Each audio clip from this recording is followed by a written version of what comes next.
Amigos, ¿qué tal? Saludos cordiales, muy buenas noches desde Antena Huelva Radio, desde Canal Luz Televisión y desde nuestras redes sociales, en Facebook, en Twitter, en YouTube. También os podéis seguir en directo o cuando tengáis un ratito, porque eso queda ya ahí en la nube grabado, y en el momento que tengáis un huequecito, pues podéis ver a través de cualquiera de las redes sociales nuestro programa. Debate en Antena, seguimos avanzando, seguimos sin gobierno, aunque todo parece indicar que, bueno, salvo sorpresa de última hora, que Sánchez va a repetir el gobierno. Ya de momento ha llegado al acuerdo con Sumar, aunque el primer partido que le dijo sí, te apoyo Sánchez, fueron los proetarras de Bildu, curiosamente, ¿no? Fueron los primeros que dijeron sí. Ahora queda a ver qué dicen los golpistas catalanes, si le dan el sí quiero a Pedro Sánchez, porque el Consejo de la República es un chiringuito que montaron cuando dieron el golpe de Estado, pues sometieron a los integrantes de este Consejo de la República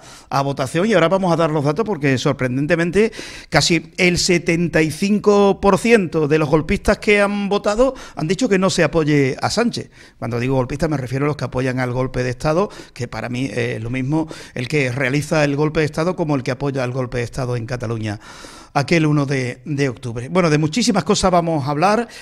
Vamos a comenzar también, una vez que saludemos a los tertulianos, con el artículo sonoro que hoy ha dado en nuestro programa Luis Faraco sobre para mí es un auténtico atraco que la Junta Socialista dio sobre la venta de la sede que tenía la Junta, pero que se quedaba como inquilino. Es decir, yo creo que regaló los edificios, porque claro, si yo resulta que tengo este edificio, este local, y se lo vendo a Paco, digo, vale, yo te lo vendo, pero ahora tú como dueño me lo alquilas a mí. O sea, cuando pasen 10 años, Paco se encuentra un local completamente gratis. Pues más o menos en esa explicación casera es lo que hizo la antigua Junta de Andalucía, y hoy lo ha tratado Luis Faraco en el artículo, y ahora dentro de un ratito vamos a escucharlo. Bueno, vamos a saludar por orden de izquierda a derecha a Paco Velasco, abogado, historiador. Acércate al micrófono, Paco, ponte cómodo, acércate en la silla y está más cómodo.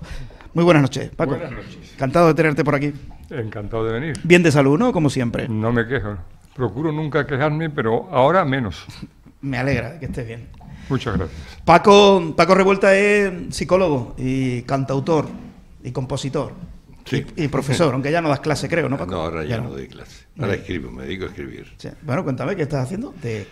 Bueno, estoy escribiendo otro libro y tengo también un proyecto por ahí que de momento no digo nada por el hecho de que hasta que no tenga la financiación, pues obviamente hay que ser prudente, pero le he puesto mucha ilusión, así que tiene que ver con los medios. Ah, bien, Tiene que ver interesante. Con los medios de comunicación. Bueno, vamos a saludar a Carmelo Romero, que ha hecho un esfuerzo tremendo. Yo pensé que no ibas a venir, pero ha venido. Carmelo, yo te lo agradezco, tal y como estás con la voz. Sí, estoy fatal, tengo un atacón de garganta tremendo, pero no quería por lo menos hacer acto de presencia, aunque mi participación aquí en esta ocasión va a ser muy escasa y con una voz muy tenue. Bueno, habla tú lo que consideres. Cosa inaudita en mí, puesto que a mí me gusta dar grandes voces, fuerte, con fortaleza. Bueno, pues habla lo justito, ¿verdad?, para que no te dañe la garganta. Y Ramiro Guinea, uno de los prestigiosos abogados que tenemos en Huelva Capital, y es del PA o del PSA, no sé si estuviste en los dos. Buenas noches. Yo era del PA, al igual que Paco Revuelta, con más antigüedad y más tiempo que yo. Pero antes fue el PSA, ¿no? Antes del Partido Andalucía fue el Partido Socialista Andaluz. Y luego se reubicó en PA y luego se reubicó en la nada. Hasta que el PSOE empezó a comprar a las cabezas visibles del partido y se... Yo sigo manteniendo que el PA no lo cargamos los que estábamos en el PA. Ah, pero es que robaron, es que vamos a ver si... Que no, Paco, que no, que si ahora... Que si yo quiero tener mi casa limpia, la limpio, y si no dejo que me la ensucie otro, pues la estoy dejando que la ensucie otro. Pero si ahora tú tienes el Madrid y empieza a fichar a los mejores jugadores del Barcelona, al final acaba destrozando el club, ¿no? Pues eso es lo que pasó. Es mi opinión. Vaya, la mía fue esa, que empezaron las figuras del PA, empezaron a ser fichados por el PSOE. Bien. A mí no me fichó nadie. ¿A ti te fichó alguien, Paco? No, tampoco, ¿no? No, a mí no me fichó nada. En absoluto. Yo empecé con el partido antes incluso de que existiera, porque había un movimiento político y fue en Madrid, además, con gente andalucista de Madrid. Pero bueno, lo que pasa es que no vamos a discutir de eso, pero que indudablemente yo tengo otras vías para explicar la razón del final del partido. Y de hecho publiqué en el periódico una página entera en el que hablaba de eso, hace ya mucho tiempo, claro, ya va pasando. Creo que la noticia, de todas formas, es que hoy podemos abusar de Carmelo, que como no tiene voz, hoy podemos atacarle. No, yo cuando ha dicho que a saco, que hoy Carmelo viene... Digo, ha venido a sufrir, porque seguro que en más de una ocasión le apetecerá intervenir y verá su dificultad y los obstáculos que tiene fisiológicamente hablando. Seguro que sí, pero yo no vengo aquí a sufrir, vengo a disfrutar de la presencia y de lo que vosotros decís. Bueno, de lo que vosotros decís.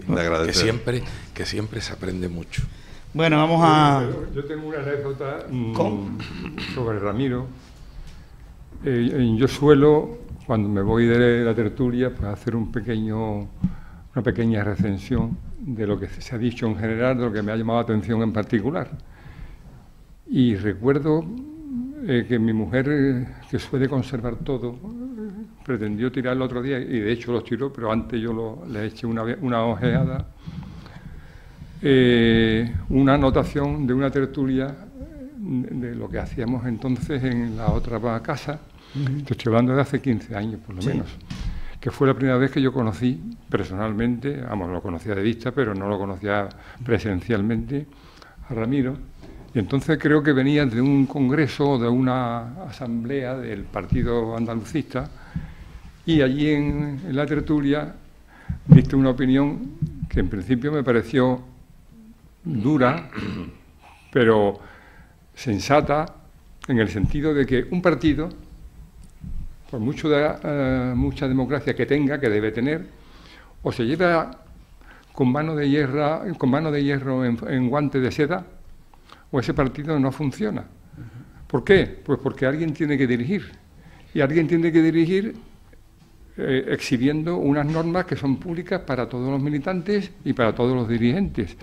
No sé si la nota que yo tomé coincide con tu pensamiento de entonces y me corrige en su caso, o si es así... Si lo dije, lo mantengo. Pues decirlo, así lo anoté yo.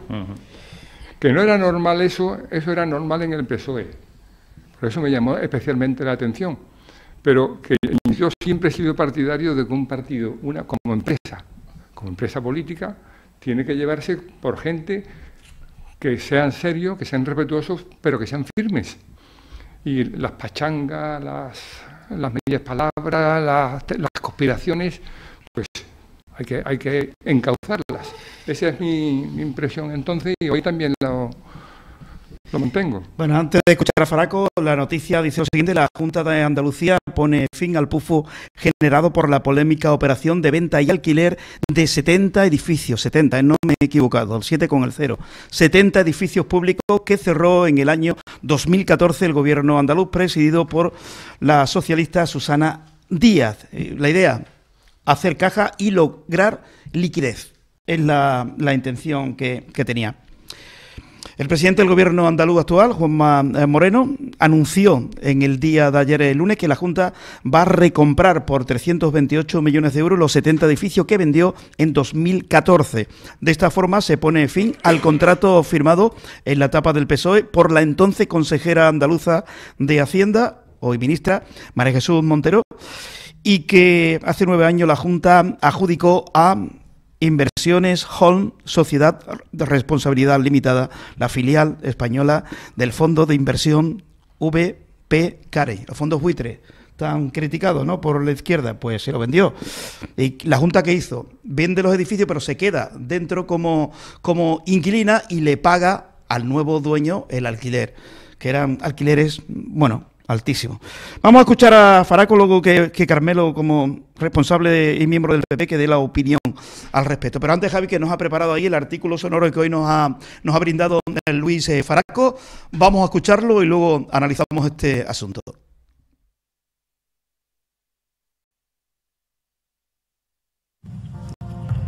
Fondos buitres. En política, tan importante es lo que se hace como saber comunicar las acciones y los motivos. Y en eso, en el relato, la verdad es que la izquierda le lleva bastante ventaja al centro derecha. Por ejemplo, si ustedes escuchan decir que los fondos buitres se aprovechan de sus amigos políticos para medrar y ganar el dinero fácil, seguramente pensarán en los gobiernos del PP o similares, porque eso es lo que han vendido hasta la saciedad los partidos de izquierda a través de todos los medios de comunicación y de las redes sociales. Sin embargo, en Huelva y en Andalucía, con gobiernos del PSOE y de Izquierda Unida durante años, esos fondos buitres han pegado verdaderos pelotazos gracias a la izquierda gobernante. Solo hay que ver las operaciones escandalosas llevadas a cabo por GEASA y también por la Junta de Andalucía. Cuento esto porque ayer el presidente popular andaluz y su consejera de Inclusión Social firmaron un acuerdo para recomprar por 328 millones 70 edificios que la Junta vendió en 2014 a un fondo buitre llamado Inversiones Olme por 300 millones. Y en el mismo día se los alquiló a ese fondo durante 20 años, ampliables por 5 más. Actualmente, la Junta está pagando por esos edificios 35,6 millones anuales de alquiler, con una cláusula de actualización anual según suba el IPC. Y además, si el IPC es negativo, como ha sido algunos años, el fondo tiene garantizado un incremento mínimo del 1,5%.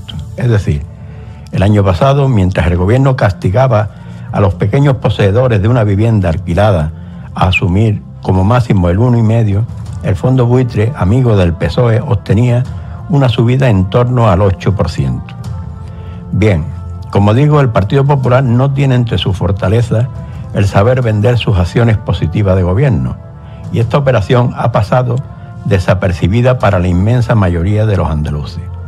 Vamos a ver si lo aclaramos un poco.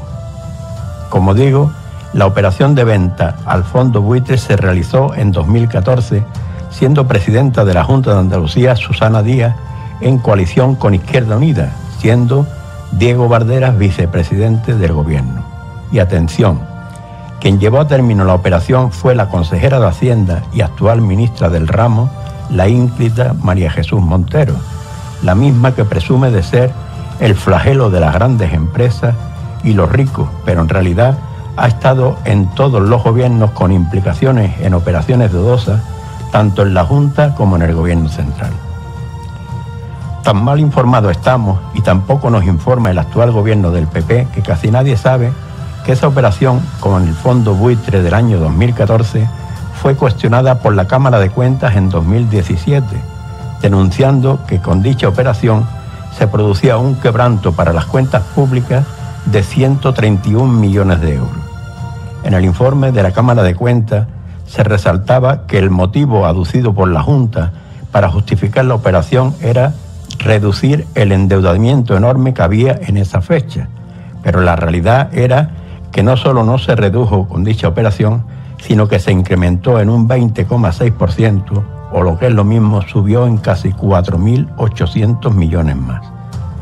Otra cuestión sospechosa fue que el fondo buitre con el que el gobierno del PSOE e Izquierda Unida firmó la operación, Inversiones Olme SL, se constituyó 17 días antes de firmarse la operación con un capital social de 3.000 euros, y 10 días después fue comprado el 100% por el fondo WP Carey con domicilio en Nueva York.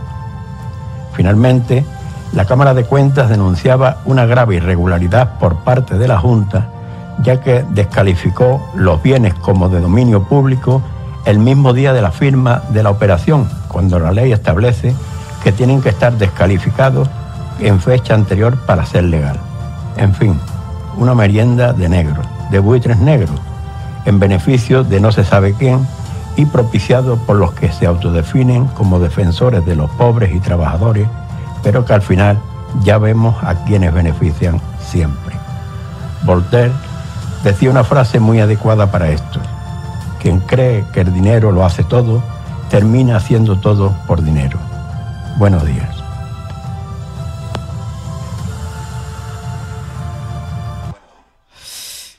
Bueno, sublime siempre el historiador Luis Franco. Lo podéis escuchar cada día en Antena Huelva, en nuestro programa La Hora de Huelva, a las 9:15 de la mañana. Menudo escándalo, ¿no, Carmelo? Escandalazo, ha sido un escandalazo, tal como lo plantea.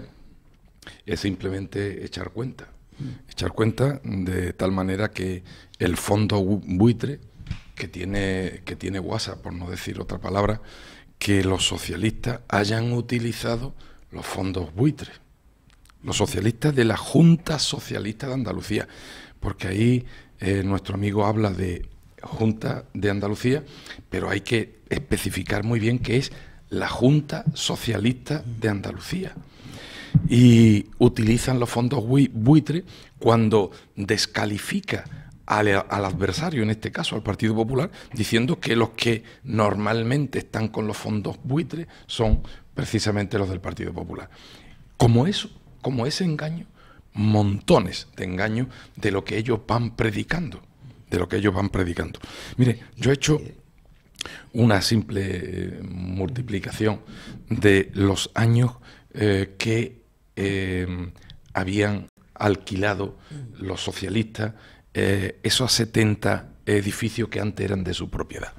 Los vendió a los fondos buitre por 300 millones y a la misma vez, el mismo día, los alquiló por 20 años por más de 700 millones. O sea, los fondos buitres hacen un negocio espectacular. Yo no sé si alguno de los millones se quedó por el camino, no lo sé, pero bueno, voy a pensar que no. Vale, eso ya a cualquier persona que sepa sumar y restar le siembra dudas, como le ha sembrado duda a la Cámara de Cuentas de Andalucía, donde está hablando la Cámara de Cuentas de Andalucía de 131 millones de euros. Estamos hablando de millones de euros, no de millones de pesetas. Millones de euros. Es una barbaridad. ¿Y sabe a lo que a mí me recuerda esto que hizo Susana Díaz con Irene Montero como consejera de Hacienda de la Junta de Andalucía? Perdón, Irene Montero no. María Jesús Montero. Como consecuencia de eso, me recuerda lo que pasó aquí en Huelva. Cuando también se alquiló por parte de la Diputación Provincial el Hotel París de la Diputación, que era un escándalo ese alquiler. Ese alquiler era un escándalo. Bueno, pues ahí está la verborrea del Partido Socialista, pero después cae en esa verborrea más que ningún otro persona. Y también me recuerda una cosa que yo viví in situ, y fue cuando estuvimos debatiendo en el Congreso de los Diputados el tema de la prostitución. Salimos de allí, se vota allí, e inmediatamente muchos de los socialistas, estoy hablando del Tito Berni y compañía, el Tito Berni y compañía, se fueron a utilizar a las prostitutas. Para que vea la cara, para que vea la poca vergüenza que se tiene con estos temas. Es lamentable lo de esto, es un escandalazo. Es que estamos hablando, imaginaros, otro ejemplo, lo que has dicho, Carmen, lo voy a poner más casero todavía. Este edificio se lo vendo yo a Paco Velasco por 30.000 euros y le hago un contrato de alquiler. Bueno, ya es suyo, ahora Paco, tú me lo vas a alquilar. Y pasan 10 años y resulta que yo he pagado, esos 30.000 euros ya me los he gastado en Paco Velasco, pero además otros 30.000 euros más cuando han pasado una serie de años. Es decir, que he vendido el edificio absolutamente para nada. Me quedo sin edificio y sin dinero. Es lo que hicieron los responsables de la Junta de Andalucía. Ahí presuntamente alguien pegó el mangazo, evidentemente. Los responsables socialistas, claro, hay que especificar. Y crean una empresa 5 minutos antes de hacer la operación. El escándalo de los ERE, de los cursos de formación y ahora la venta de edificios de la Junta. Paco, nada nuevo, ¿no? Que no podamos sorprender, pero que hay que seguir denunciando estas cosas. Primero... Acércate de la silla un poquito más. Sí, perdón. Más cómodo, Primero, alabar el artículo de Luis Faraco. Me parece extraordinario. En segundo lugar, volver a reflejar la realidad que él ha descrito de manera tan certera. Ocurre que los 70 edificios, según he estado indagando esta tarde en Internet, y de acuerdo con un periodista del Mundo, los 300 millones tenían que haber sido 500, si se cuentan los flujos de caja y si se cuenta el valor de los terrenos.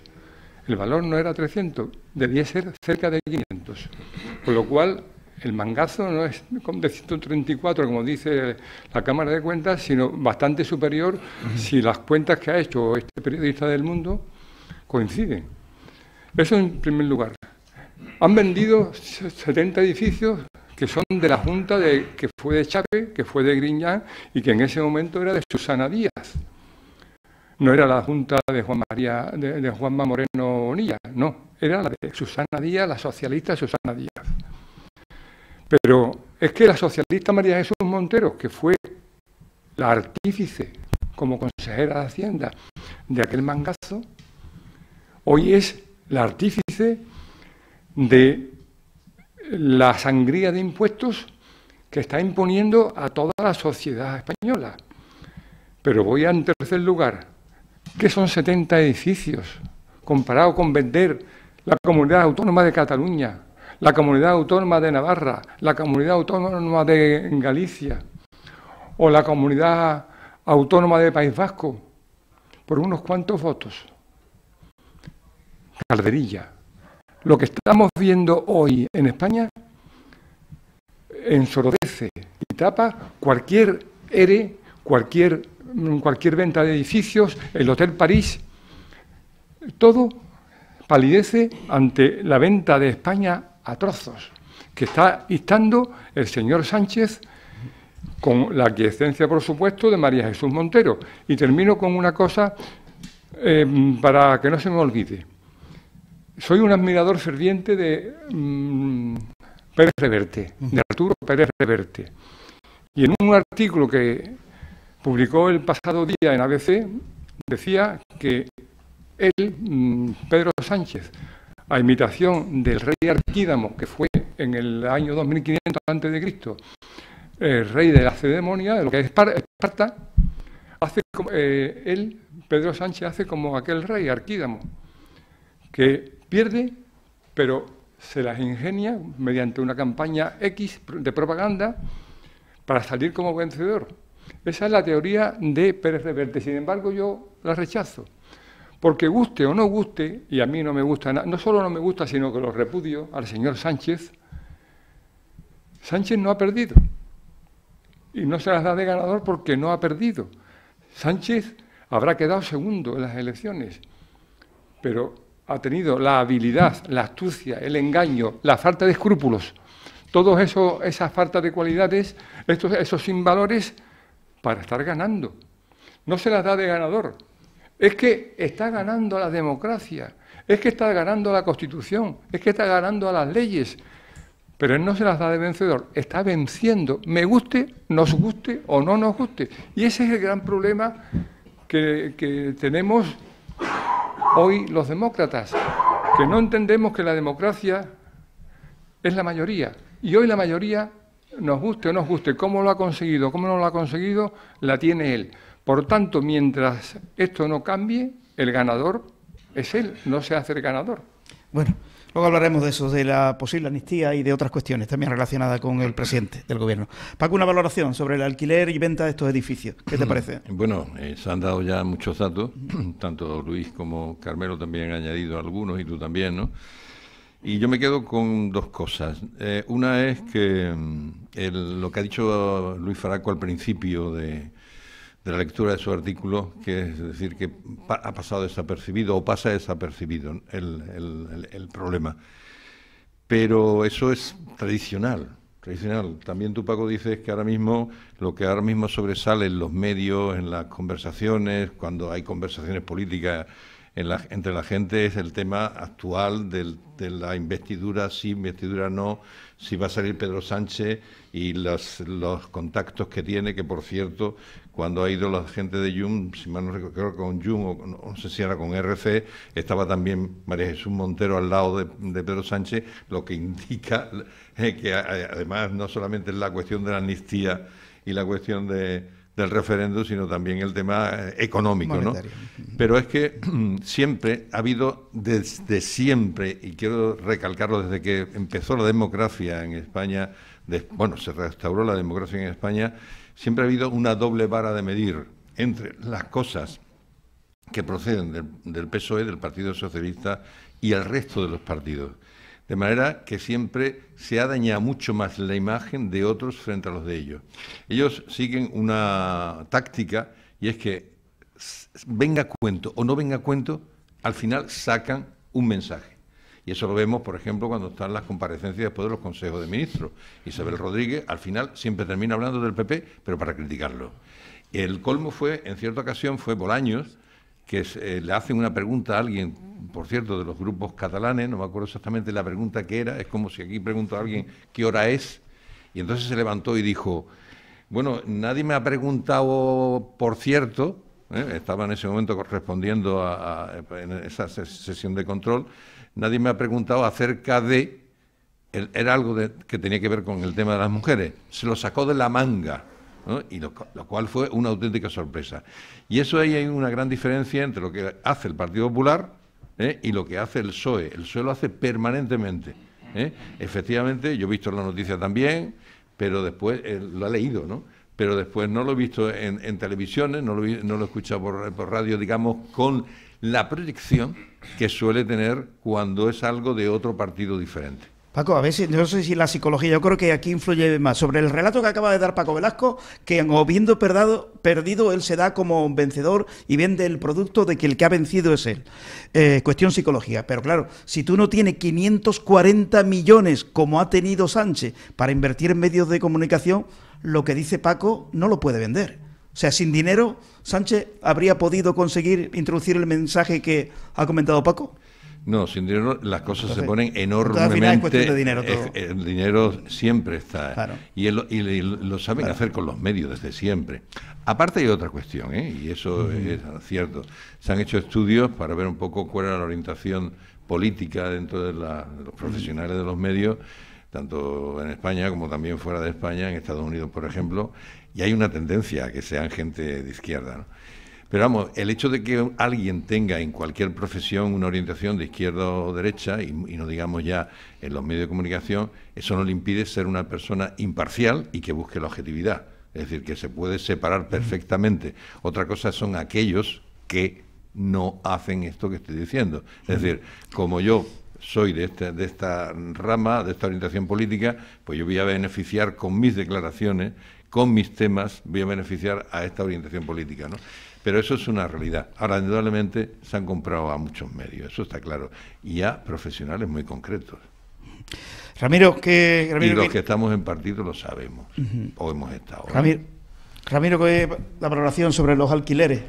Bueno, el tema del alquiler, en principio, poniéndome la toga, el contrato posible es que sea un mal negocio jurídico, pero posible es. Lo que, claro, lo que entiendo es que lo que haría falta aquí, en muchas materias que vemos, sobre todo en temas penales, nosotros decimos que se legisla a golpe de telediario. Si aquí ha salido esta noticia, pues yo creo que ya estamos tardando en hacer alguna reforma, porque alguna anormalidad tiene que haber en la legislación para que una administración pueda hacer esta salida de un patrimonio que tiene que estar declarado como dominio público, y hay que desafectarlo para poderlo transmitirla. Y ha tenido que fallar algo, porque por mucho que el Consejo de Cuentas diga lo que diga, pero legal es. Entonces algo habrá que modificar en la ley, habrá que estudiarse la ley para ver qué es lo que modificamos para que esta noticia pues no nos dé susto de otra manera, ¿no? Por otro lado, a mí lo que me llama muchísimo la atención es que el fondo buitre le haya vendido otra vez a la Junta los edificios por ese importe, ¿no? Porque va en contra de lo que es un fondo buitre, ¿no? Vamos, ahí habría que felicitar enormemente al Partido Popular por la gestión que ha hecho para la recompra por ese importe, que el negocio no haya sido tanto, ¿no? Y luego, en el tema de los medios de comunicación, a mí me voy a perdonar, pero esto es un clásico, de que el PSOE lo hace mejor que el PP. Es histórico, es que es histórico. Está claro que los medios están todos alineados de un lado y otro.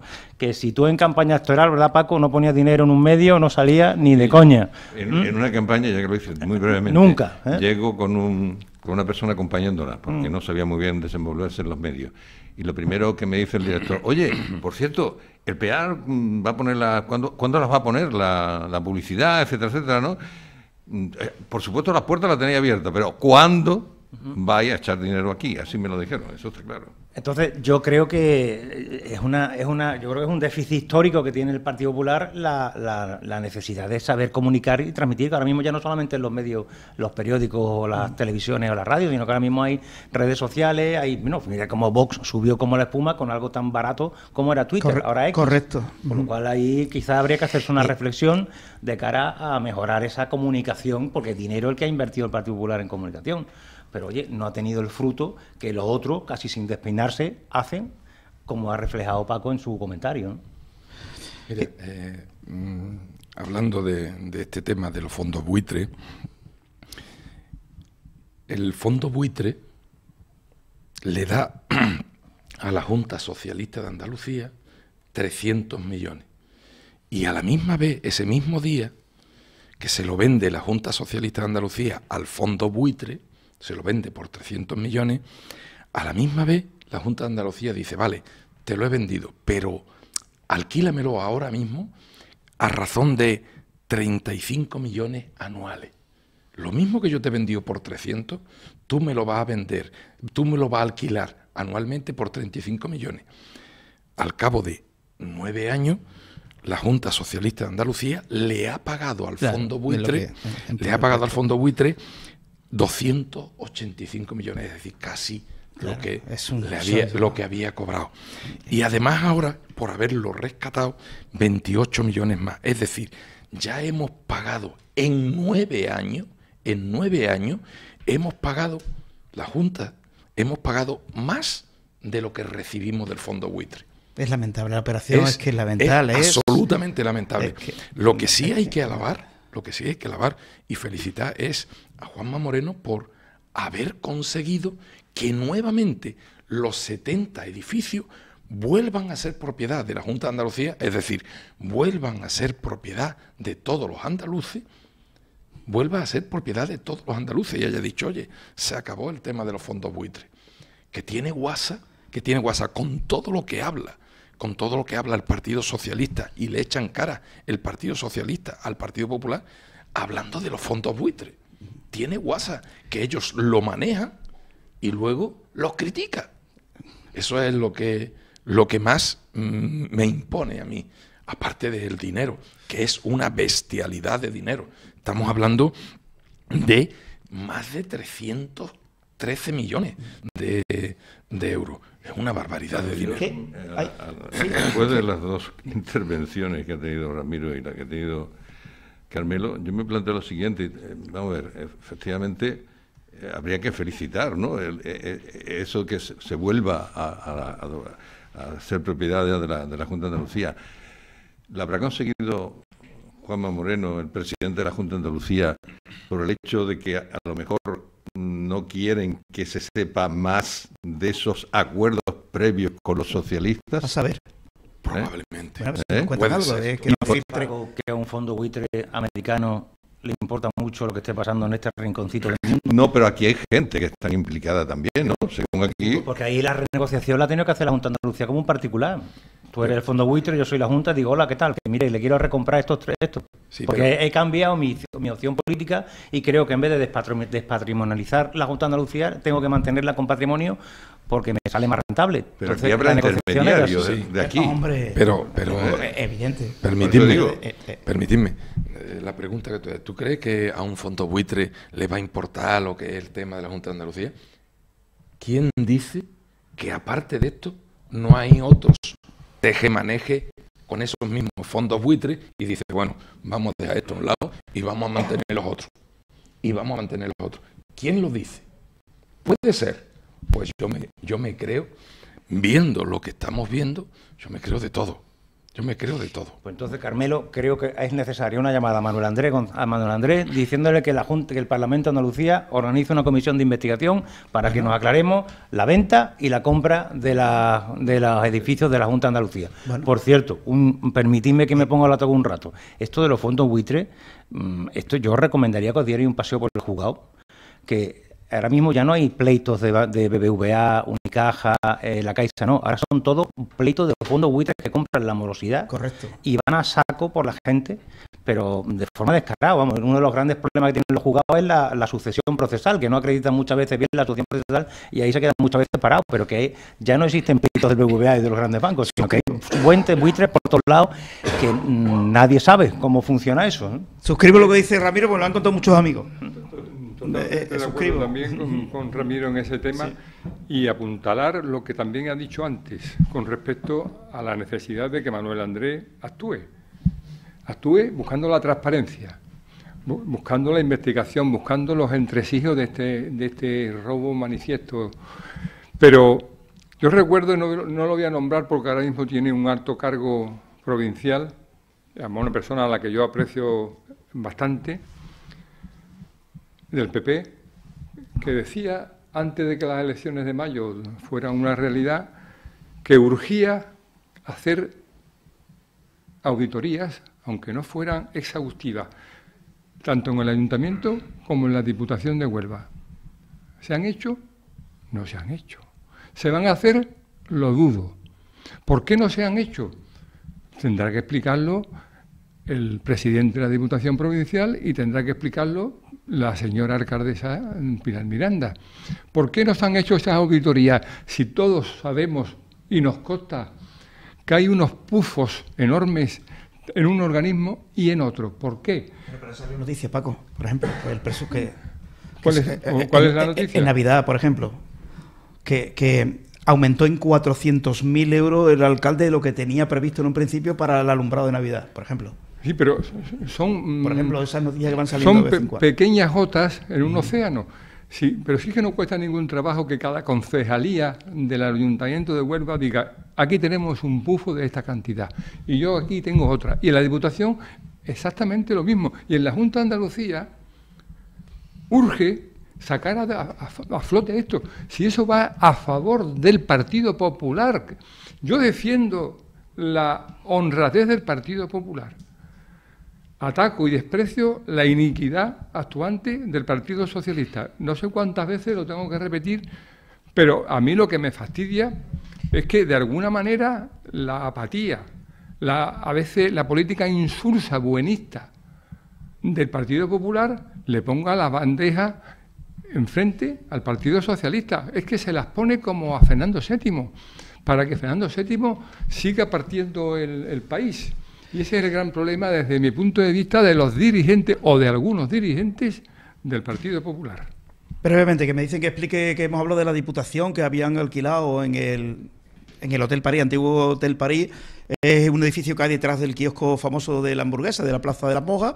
Pues Diputación, como no tenía bastante con el edificio actual, alquila ese edificio enorme, pagaba una cantidad, no recuerdo, pero era desorbitado el alquiler que pagaba por ese edificio, y la presidenta de Diputación por aquel entonces, Petronila Guerrero, tenía 2 despachos, o sea, uno en la Gran Vía y otro en la Plaza de las Mojas. Y nosotros decíamos, ¿te acuerdas?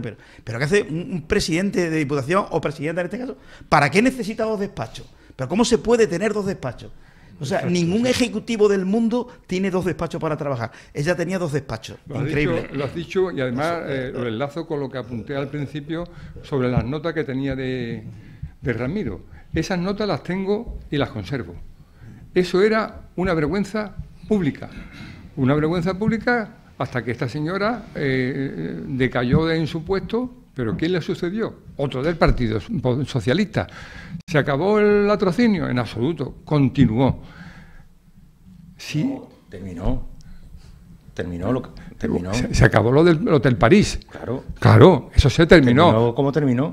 Eso es, pero eso terminó. Pero el latrocinio no terminó porque el señor Carballo se encargó de que no terminara.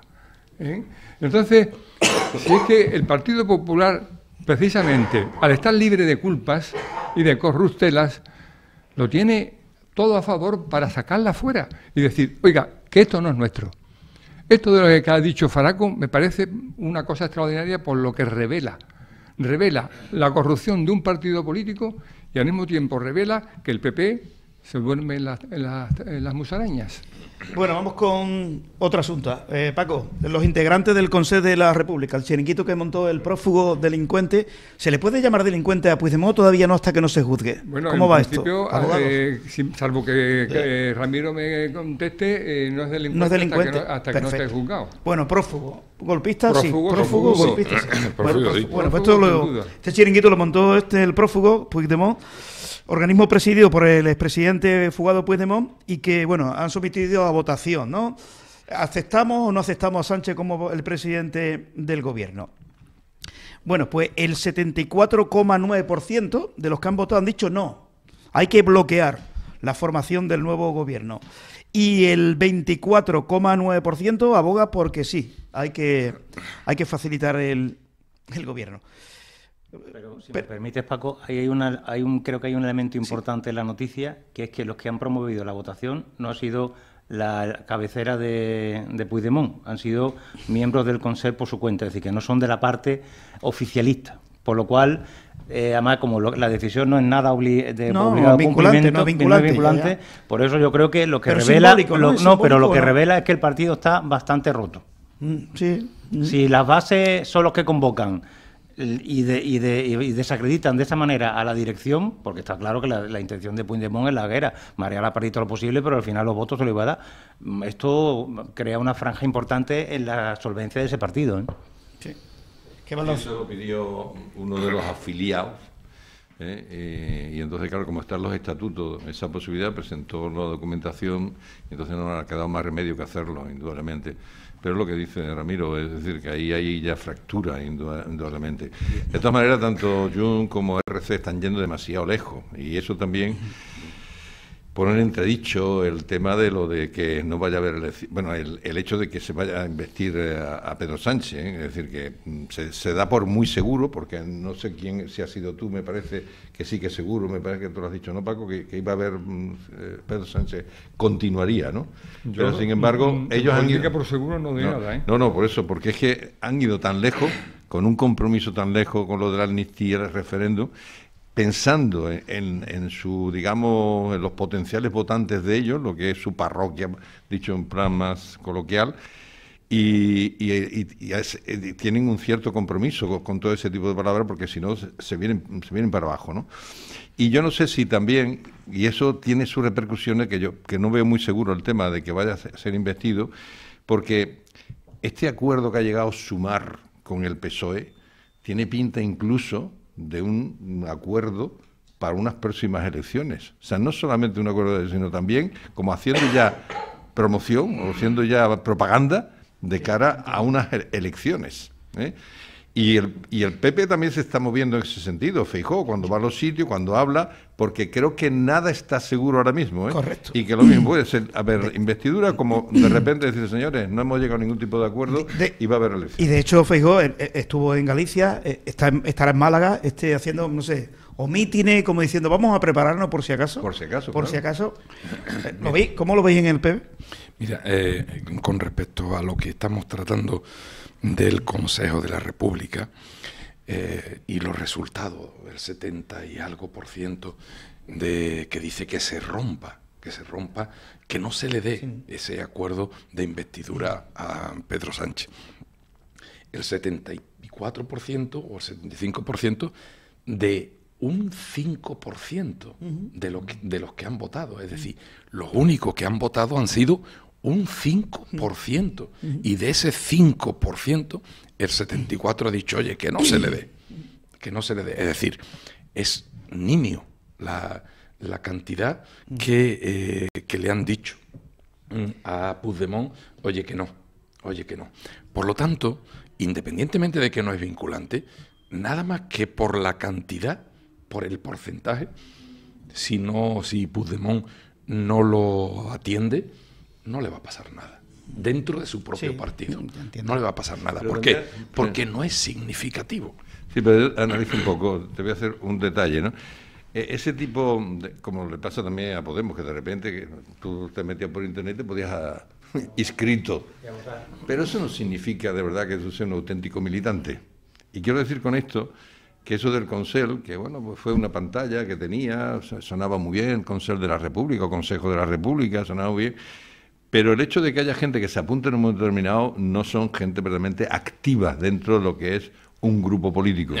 Y por tanto, quiere decir que aunque ellos han dicho, han presentado varias cifras, ¿no?, de afiliados, pero sin embargo, lo que está muy claro es que posiblemente de los 103.000 o 104.000 que fueron los que al final han salido para la votación, o por lo menos la cifra oficial que han dado, muy posiblemente reales, de gente implicada, de gente que le importe ese consejo de la República o lo que sea, a lo mejor son mucho menos, a lo mejor son 10.000, a lo mejor, o son 15 como mucho. No creo que haya más gente, porque eso pasa con esto de querer llevar todas las nuevas tecnologías para el tema político, está muy bien. Pero cuando la cosa es hacia distancia, es como cuando tú dices en Internet, ¿no? Muchas veces aceptamos no sé qué, no sé cuánto, tal, pero bueno, te olvidas absolutamente, ¿no? A mí entonces no me extraña que reales dentro del Consejo sean muy poquitos. De todas formas, esto sigue siendo un mercado persa, ¿verdad? Hoy la alcaldesa de Barcelona, Colau, dice que Podemos o firma el acuerdo o, si no, no tendrá todo el retorno que tiene, por ejemplo, en materia económica. Es decir, oye, os firmáis sí a Sánchez, os quedáis sin dinero. Más claro no ha podido ser. Es un mercado persa, aquí cada uno mirando lo suyo. No el interés general de los ciudadanos, que hay de lo mío y qué me vas a dar, Sánchez. Bueno, Paco, tú... Yo creo que aquí lo que habría que... Vamos, yo me voy a definir de principio, ¿eh? Yo espero que haya nuevas elecciones. ¿Tú quieres? Yo espero, ¿Quieres? espero. No, yo no quiero, yo no quiero nada porque querer... Una cosa es esperar y otra cosa es querer. ¿Quieres o no? No, yo no quiero nada, porque yo voy a seguir igual. Aquí vamos a seguir igual, pase lo que pase. Sí. Nosotros hemos puesto un chubasquero enorme, fíjate la que ha caído, se han caído los árboles, pero seguimos circulando, ¿no? Yo he llegado tarde porque no ves tú cómo está el tráfico por Huelva, pero bueno, yo espero, por nuestra tranquilidad, que haya nuevas elecciones. Sí. Pero que también veo que lo que, por mucho que decimos, que llevamos muchos años de democracia, no somos capaces de adaptarnos a las realidades. Aquí tenemos un sistema en el cual o gobernamos con mayoría absoluta o no sabemos gobernar. Y los resultados de las últimas elecciones nos están diciendo que ya no hay grandes mayorías. Y, oye, igual tenemos que ver cómo está el sistema y cambiarlo y, por ejemplo, hacer como han hecho los argentinos a una doble vuelta. Ese sería lo correcto. Por ejemplo. Eso sería lo correcto. Pero yo voy a decir otra cosa ahora, ¿eh? Venga, sigue. Entonces, porque es que lo que puede ser un gobierno en minoría y tener que negociar con lo mal que negociamos todas esas normas que hay leyes por ahí importantísimas que hay que regular, pues entonces esto va a ser un caos, ¿no? Va a ser un caos, por lo cual yo espero, que no quiero. Me ha dado pie una pregunta para Carmelo, que yo no sé si es un rumor ni nada oficial, dicen los mentideros. Si hay nuevas elecciones, Carmelo, Feijóo podría presentarse en el programa electoral con la promesa de cambiar la ley electoral si el PP llega al gobierno. Una pregunta que aparece por ahí, que podría, bueno... Yo creo, independientemente de que Feijóo lo haga o no lo haga, que eso los programas electorales se hacen ya dentro de lo que es, o cercano a lo que es una campaña electoral, sabiendo que va a haber elecciones, que yo dudo que vaya a haber elecciones. Y lo dudo porque ni Puigdemont, ni el Consell de la República, ni ningún partido nacionalista, independentista o pseudoterrorista van a caer en el error, para ellos, en el error de decir, ¿y si gana el PP? Ahora mismo tenemos la posibilidad de arrancar a Pedro Sánchez lo indecible, pero si gana el PP, saben que no le van a arrancar nada. Por lo tanto, más vale lo malo conocido que lo bueno por conocer, y ellos, eso está claro. Independientemente de eso, a la pregunta que tú me has hecho, yo ya he manifestado aquí, en distintas ocasiones, que es necesario cambiar la ley electoral. Cambiar la ley electoral para intentar que haya, en la conformación del gobierno, mayorías absolutas, de distintas maneras. Una manera es a la segunda vuelta, como ha sucedido en Argentina o ha sucedido en muchos países. Pero hay otras formas. Otra forma es cambiando la ley electoral para primar a aquellos partidos que son mayoritarios. Primar con un bonus, que sucede Eso ya es la Leidón, ¿eh? Eso ya es la Leidón. Sí, no, pero eso no es la Leidón. Es que la eso ya Leidón no es palabra de Dios. Ya, la pero Leidón, la que tenemos. la Leidón, sí, por eso, pero la ley se puede. Los rectos Escúchame, siempre por van favor. con los partidos mayoritarios, no van para nosotros. Escúchame. Bueno, nosotros. Escúcheme, por favor. Te he entendido, yo te he Perdón, entendido. Carmelo. Escúcheme. Escúcheme porque no puedo alzar mucho la voz, por favor. Entonces, la Leidón no es palabra de Dios y la Leidón se puede modificar. La Leidón no es ni más ni menos que un método. Entonces, el método ese es un método, pero hay otros métodos distintos, como por ejemplo la segunda vuelta. Es otro método distinto y no hay que endiosar a la Leidón. Y otro método es dar un bonus, como sucede hoy en Europa. En Europa sucede en 2 países, uno de ellos en Grecia, donde el partido que saca mayoritario, vamos, no mayoritario, que saca más votos, tiene un bonus de 50 diputados más. ¿Para qué? Para hacer conformar un gobierno. Y sobre todo, para hacer que no dependa el gobierno de partido tan minoritario como uno que pueda tener 200.000 votos o 300.000 votos, como le sucede a Esquerra Republicana de Cataluña o como le sucede a Junts per Catalunya. Entonces, ¿cómo es que el partido, hace ya unos años, el Partido Izquierda Unida sacaba en toda España 1,5 millones de votos y tenía 1 o 2 diputados? Y los andalucistas que tenemos en toda Andalucía, exactamente, 400.000 votos. ¿Cómo es que sacaba 1 o 2 diputados con 1 millón en toda España, de 1 millón y pico de votos? Y sin embargo en Cataluña, esta gente que sacan 300.000 votos, en el País Vasco 300.000 votos, y tiene 4, 5, 6, 8, hasta 10 diputados. Eso hay que reformarlo. Eso no es una buena representación equitativa. Y eso hay que reformarlo. Y ahí estuvo Mariano Rajoy para intentar hacerlo. Lo que pasa es que el Partido Socialista no estaba por la labor y me da la impresión, a mí personalmente, que no va a estar por la labor. ¿Por qué? Porque el Partido Socialista se aprovecha de todos esos partidos residuales, por el número de votos residuales, pero que sí obtienen diputados. Fíjate tú, Teruel existe, con 30.000 votos tuvo un diputado que fue decisivo. ¿Sí? Entonces, hay que evitar eso. Y yo tengo también otra fórmula para evitar, que ya es una fórmula política, porque lo que estamos hablando hasta ahora es una fórmula jurídica de hacerlo a través de la modificación de la ley electoral. Pero hay una fórmula política. A mí me duele que nuestro país esté en manos de los terroristas, de uno que fue dirigente de ETA, que es quien está mandando y gobernando y negociando con el presidente del gobierno, con Pedro Sánchez. Me duele mucho que estén vilipendiando otros partidos a España, haciéndola de todo. A mí me duele. Yo creo que es necesario decirle al Partido Socialista, aquí tenemos que hacer un acuerdo entre el Partido Socialista y el Partido Popular, de la misma manera que se hace ese acuerdo en Alemania. Hay que hacer ese acuerdo para que aquel partido que saque más votos, el otro lo apoye, para no estar en manos de los partidos residuales, como yo así le llamo, que son los pequeños partidos que lo único que quieren es, y parece que ya se ha dicho muchas veces, pero es la verdad, que quieren destruir el sistema, que quieren destruir España.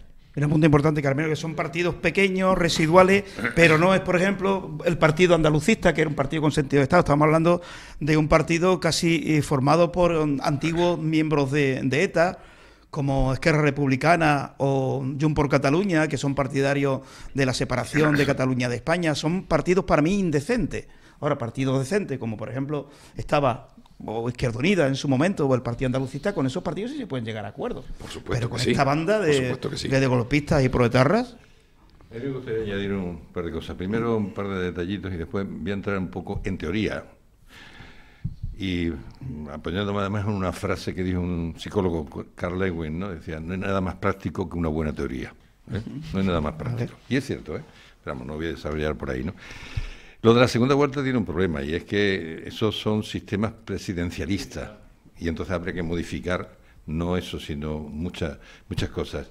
Yo soy partidario, y ahora es cuando voy a entrar en la teoría, soy partidario de que haya variedad en los parlamentos, en los ayuntamientos, que reflejen, hombre, claro, por supuesto, al final todos somos distintos, ¿no? Pero hay que formar grupos, indudablemente, y habrá que eliminar, digamos, o lo que sea menos representativo de la sociedad. Pero es bueno que en las instituciones haya una amplia variedad de lo que piensa, de lo que siente, de lo que cree, de los intereses y de las esperanzas que tiene toda la sociedad, ¿no? De lo que es el pueblo. Pero, y voy a nombrar una anécdota que además se lo dije, el otro día hubo en Madrid un desayuno informativo de la Federación de Profesionales de Radio y Televisión.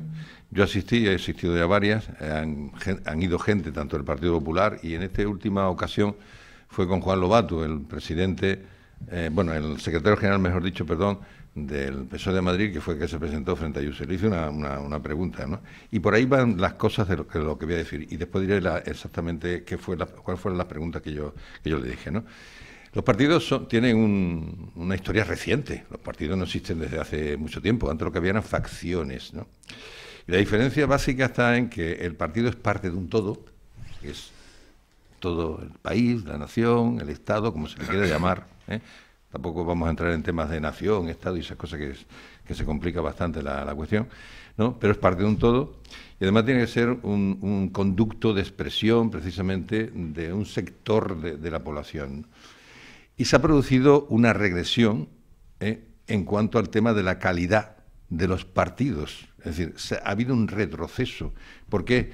Porque no están funcionando como una parte del todo, es decir, como un elemento más para contribuir en beneficio del país, sino para defender sus intereses particulares. Ahí es donde está. Es decir, a esto le llamaba Tocqueville en Democracia en América partidos aristocráticos, ¿no? Y uno y las preguntas que le hice, y uno de los ejemplos del PSOE en cuanto al deterioro de esa calidad, es la siguiente. El otro día, cuando me tocó el turno de preguntarle, le dije, por cierto, Juan Lobato se ve que es una persona moderada, no es una persona, vamos, por lo menos no lo veo yo dentro del PSOE como una persona extremista, ¿no? Pero bueno, sí es verdad que defendía, como es lógico, al PSOE, eso es normal, ¿no? Pero le dije la siguiente: ¿no cree usted que su partido, el Partido Socialista, está teniendo o está generando situaciones y está teniendo comportamientos sectarios? Y además le puse tres fundamentos, tres elementos que son básicos dentro de lo que sería una secta, ¿eh? Uno, le dije, por ejemplo, ¿qué se percibe en el PSOE? Y podemos poner 22 ejemplos de esto, ¿no? De que hay una jerarquía fuertemente sesgada. Y es cierto, ¿eh? Es decir, que se ve que ahí es la palabra del señor Sánchez y no hay más, ¿eh? Y si se tiene que saltar los comités y punto. Bueno, pues eso es propio de la secta. Segundo, culto al líder. El líder dice, a virar a babor, y todo el mundo vira a babor. Pero al minuto, no así cuando ha pasado mucho tiempo. Al minuto dice, a estribor. Así es. Todos a eso, ¿no? Y después hay otra cosa que salimos perjudicados, todos los que no sois, como es tu caso, Karim, los que ya no tenemos partido, y es la diferencia entre el bien y el mal. Dentro del PSOE todo es lo bueno. Ellos hablan algo y, por supuesto, hay ahí un carácter supremacista. O sea, dentro del grupo es lo bueno. Y fuera está el mal, está el demonio, está el mal. Y solamente me interesa el exterior, y ahí estuvo muy bien cuando Feijóo le recordó eso al PNV, van a ser ustedes usados como un cline cuando no les haga falta, como elementos instrumentales para la satisfacción de sus propios objetivos, ¿no? Y entonces eso es lo que está pasando, es decir, ha habido un deterioro en esa calidad democrática de los partidos, en esa transparencia, en ese buen funcionamiento. Y por último, otra cosa más que digo, y ya dejo de hablar a los compañeros, que seguro que Paco también está pendiente de decir cosas, ¿no? Yo estoy muy interesado últimamente en el tema de la quiebra de la democracia, ¿no? Hay ya una buena colección de libros al respecto, ¿no? Cómo eran las democracias, etcétera, etcétera, ¿no? Y mira por dónde hay uno que escribió alguien que se llama Juan José Linz. Juan José Linz era de padre alemán y madre española. Conoció la época de Hitler y conoció la época del franquismo, pero después se fue a Harvard y se constituyó, ya fallecido, en uno de los grandes politólogos que nombrado, por ejemplo, en el libro ese Cómo muere la democracia, que es, vamos, internacionalmente conocido, ¿no? Entonces, en el prólogo de una de las ediciones más recientes, que está en Alianza, se llama Fuentes, el que hace el prólogo, dice el siguiente detalle. No es que yo piense que vaya a venir aquí una guerra civil, pero le preguntaron a Juan José Linz, concretamente, y es por lo que tú has dicho de los acuerdos que tiene que haber entre los partidos, ¿no? Dijo, oiga, si hubo un momento en el que se propuso que hubiera un acuerdo entre la CEDA, antes de la guerra, y los partidos de izquierda. Y el PSOE dijo que no era de la China, que era de China, ¿no? Y entonces le dijeron a Juan Silva, ¿usted cree que así se hubiera...? Porque además estamos con la idea de que a lo mejor eso suponía que viniera la auténtica revolución, etcétera, etcétera, ¿no? ¿Usted cree que se hubiera evitado la guerra? Dice, hombre, seguro no se puede decir, pero es muy probable. Ahora no es que vaya a venir una guerra, porque por supuesto en eso estamos muy alejados felizmente, pero sí muchos problemas que nos están viniendo en España, tanto la imagen exterior, por ejemplo, con el tema de este catalán, ¿cómo queda la justicia española de cara a Europa? Ahora vamos por a hablar ejemplo, de eso, sí. por ejemplo, ¿no? Y la deuda que bueno, aumentó mucho cuando el tema de la pandemia, pero después, bueno, ahora mismo tenemos, quitando esa época de la pandemia, la deuda pública es más grande que ninguna de las que hemos tenido. Hay un largo etcétera, el paro juvenil, montones de problemas que tenemos, y es precisamente por esa cerrazón tan tremenda de no querer hacer pactos de distintos partidos, no considerar que son partes de un todo. Y en Alemania se lo han hecho. Y sin embargo, ¿quién ha ganado después? No ganó los demócratas cristianos, ganó precisamente los socialdemócratas. Es decir, que eso no tiene que dañarlo. Lo que tú tienes que saber que tú estás jugando con un país. Y por tanto, tienes que empezar en el país, no en tus intereses particulares, que es lo que está ocurriendo ahora mismo con Pedro Sánchez y el PSOE, que lo está siguiendo en ese comportamiento sectario que está teniendo. Tienen una, como diría la Boetí, ¿no? Es decir, una sumisión, un sometimiento voluntario impresionante. Están abducidos por el líder. Totalmente. Abducidos por el líder. Es decir, y después no solamente una sumisión voluntaria, sino también entusiasta en más de una ocasión. Y lo vemos cuando vemos las declaraciones de alguna gente del PSOE. Bueno, que vamos con... Y perdón por que me haya alargado un poquito. No te preocupes, que tenemos tiempo todavía por delante. Amnistía. Abogados, amnistía es, como yo digo, borrar los antecedentes penales de los políticos corruptos. ¿Es correcto o no? Es correcto. Bueno, pues ya está, aquí hay algún conocido del PSOE que no es lo mismo borrar los antecedentes penales que dar amnistía. Bueno, entonces yo vivo en otro mundo. Es lo que, Todo lo que hicieron, ese golpe de Estado, nunca existió. Como coger una goma de borrar, pintar y borrar. Lo que estaba aquí antes escrito esta mañana ya no está, se ha borrado, ya no existe. Pero eso nunca estuvo ahí. El golpe de Estado no, los delitos que cometieron. Bueno, todo, golpe de Estado, malversación de fondos, etcétera, etcétera, etcétera. Los y luego delitos. si se extiende a los corruptos de los seres, los que están en la cárcel, que vamos a ver hasta dónde llega la amnistía, porque no sé, amnistía a la carta se puede dar. Bueno, a Puigdemont sí, a Chávez no, a Griñán no, a Rodrigo Rato sí. A Pujol también. Esto claro, así. A Entonces, Pujol ¿eso cómo también. se maneja, Paco? Abogado, ¿cómo vamos va a eso? ver. En este mismo foro ya lo hemos dicho alguna que otra vez. La amnistía es una ley que ha existido, pero que actualmente como tal no existe porque la Constitución no la contempla. Y he repetido esta frase por lo menos en 2 ocasiones. Si alguien pasa el cursor por la Constitución española y busca la palabra amnistía, no aparece ni una sola vez. Por lo tanto, esa palabra no figura en la Constitución. En principio se puede decir que es inconstitucional, porque no figura, pero existe, porque ha existido y la historia no se puede borrar. Se pueden borrar los delitos, se pueden borrar la memoria, pero la historia no se puede borrar. Y yo dije precisamente en una de esas intervenciones que, ojo, que no aparece, pero al no aparecer no está prohibida. No está prohibida. Dije, aparecer indulto general. Por analogía, al ser menor que la amnistía y no se permite, la amnistía tampoco se debiera permitir. Pero si uno, y yo me encargo de hacer eso con mucha frecuencia, lee la doctrina de diferentes catedráticos de Derecho Constitucional, la pelea es constante. Unos dicen que la amnistía es constitucional y otros dicen todo lo contrario. Yo, desde mi punto de vista, creo que tal como se está gestando es inconstitucional, porque si una ley no es general, falta el principio de legalidad, que tiene que ser para todos. Para todos. Luego, hacer una ley, como bien decía, de amnistía a la carta, está hecho para pagar a unos cuantos, satisfacer a unos cuantos y hacer prevalecer el principio de política por encima del principio de legalidad. Dicho esto, y vuelvo a lo que hemos referido en esta mesa hace un rato sobre la ley de amnistía. Que el PSOE la va a poner sobre el candelero, no tengo ninguna duda, siempre y cuando no haya elecciones. Siempre y cuando no haya elecciones, que yo creo que no las va a haber, como bien decía Carmelo, no va a haber porque él va a gobernar. Pedro Sánchez va a gobernar, cueste lo que cueste.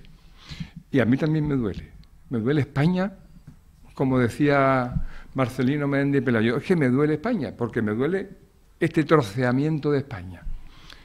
Entonces, ¿qué puede hacer el Partido Popular como principal partido de la oposición? Ahora mismo el único, porque desgraciadamente o afortunadamente para unos, Vox está languidecido. Nadie sabe nada de Vox. Está casi desaparecido en combate. ¿Pero qué puede hacer el Partido Popular? Domina el Senado, pero lo domina con mayoría absoluta. ¿Qué ha hecho Pedro Sánchez con respecto al veto que ha puesto al incremento a la eliminación del impuesto de sucesiones y donaciones? Pues lo ha vetado. ¿Lo ha vetado porque le ha dado la gana? No. Bueno, que le ha dado la gana sí, pero tiene una base legal. Y lo tengo aquí apuntado para que no se me olvide ni meta la pata en este sentido. El artículo 126 del reglamento del Congreso dice que no puede hacerse una eliminación de impuestos si eso redunda en los presupuestos, en subir o bajar los presupuestos generales del Estado. Ese es el argumento que ha esgrimido. A eso y al artículo 134 de la Constitución, que dice lo mismo. Luego, el veto de Sánchez es político, pero es legal. Bien, pero ¿qué puede hacer el PP para devolverle la pelota con la ley de amnistía? Pues eso también lo he estudiado, expresamente para explicarlo o tratar de explicarlo aquí. Y el PP lo tiene que saber, por lo menos, los letrados que trabajan expresamente para el PP, que son muchos y además muy buenos.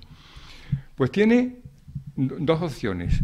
El Partido Popular, el Partido Socialista, para meternos por la nariz en la ley de amnistía. Una, por un proyecto de ley. Pues no, el proyecto de ley no puede ser. Y también me he buscado el artículo que prohíbe que se ponga la ley de amnistía, que se presente la ley de amnistía mediante un proyecto de ley. Y ese artículo es concretamente el artículo 21 de la Ley 50 de 1997, de 27 de noviembre. No puede hacerlo mientras esté en funciones. Taxativamente lo dice la ley. Hay unas interpretaciones, no lo puede hacer, pero lo puede hacer mediante una proposición de ley. Claro, no hay duda. Lo puede hacer y lo hará. Y lo hará si el PP no se relaja. ¿Y qué puede hacer el PP si no se relaja? Y también me he documentado en este sentido. Pues muy sencillo, pero hay que saberlo como el mecánico que dice, lo he arreglado en 5 minutos, pero te voy a cobrar 3.000 euros. 5 minutos, 3.000 euros, sí, pero yo sé dónde está el problema. Yo no es que lo sepa, me he documentado en él. Y la documentación dice lo siguiente. El artículo 196 de la Cámara Alta del Senado puede ser modificado si hay mayoría absoluta. Puede ser modificado si hay mayoría absoluta. ¿Y por qué hay que modificar ese artículo en el Senado? Pues muy sencillo. Porque si por la proposición de ley el PSOE nos quiere meter por la nariz la amnistía, el actual reglamento del Senado dice que tiene un plazo muy pequeño para decir sí o no, y después vuelve al Congreso y se aprueba. Si ese plazo, que ahora mismo no puedo explicitar si es de 20 días, no sé, si no se cambia ese artículo, en 20 días el Senado tiene que contestar. Pero si yo soy el PP y modifico el artículo 196 del reglamento del Senado y donde dice 20 días, digo 3 meses y medio, yo puedo cambiar ese artículo del reglamento del Senado porque tengo la mayoría absoluta y freno en seco el ataque del PSOE con la ley de amnistía dentro del Senado. Y el PP no necesita a nadie porque tiene mayoría absoluta y puede modificar ese artículo. Lo que son 20 días se convierten en 3 meses o 4 meses. ¿Y quién lo cambia? El PP, si tiene ganas de hacerlo. Pero es un muro que se pone a ese avance, a esa racia que hace los ejércitos de letrados que tiene el Partido Socialista Obrero Español. Interesante, lo que acabas de explicar. Es bastante interesante, pero yo te voy a bajar, yo voy a bajar a la realidad, a lo que sucede, con los pies en el suelo. Ese es el método que tú has estudiado, yo no, pero tú has estudiado, y que puede ser así. Pero vamos a ir a la realidad. La realidad es que la señora presidenta del Congreso diga, esto se hace así, y se hace así, se aprueba la ley, etcétera, etcétera, y después recurre usted a los tribunales. Y cuando recurre a los tribunales, tarda, no digo 1 mes, ni 2, ni 3, tarda 5, 10, 15 meses, incluso años. Pero ya la amnistía se ha hecho. Esa es otra realidad, es decir, vamos a los hechos, a la vía de los hechos. Y eso es lo que yo creo, que le gusta a Pedro Sánchez y al Partido Socialista. Sin duda. La vía de los hechos. Y luego recurre. Que si además de recurrir, yo tengo en el Tribunal Constitucional a quienes tengo, es decir, a los socialistas, a los nombrados por los socialistas ahí, que son militantes, entre comillas, militantes del Partido Socialista, luego van a hacer lo que quieran. ¿Por qué ha estado tanto tiempo, y esto hago un paréntesis, por qué ha estado tanto tiempo montones de recursos pendientes de resolución en el Tribunal Constitucional, en todo, y de golpe y porrazo, en menos de 3 meses, una vez que se ha modificado todos los órganos con socialistas, se han resuelto todo? Y se han resuelto todo en favor de lo que ha dicho el Partido Socialista. Esa es la pura realidad. Así que, sabiendo, reconociendo que legalmente eso puede ser así, la realidad que yo mucho me temo es que lo hagan por la vía de hecho y después recurre. Por lectura única lo van a hacer. Pero, Carmelo, que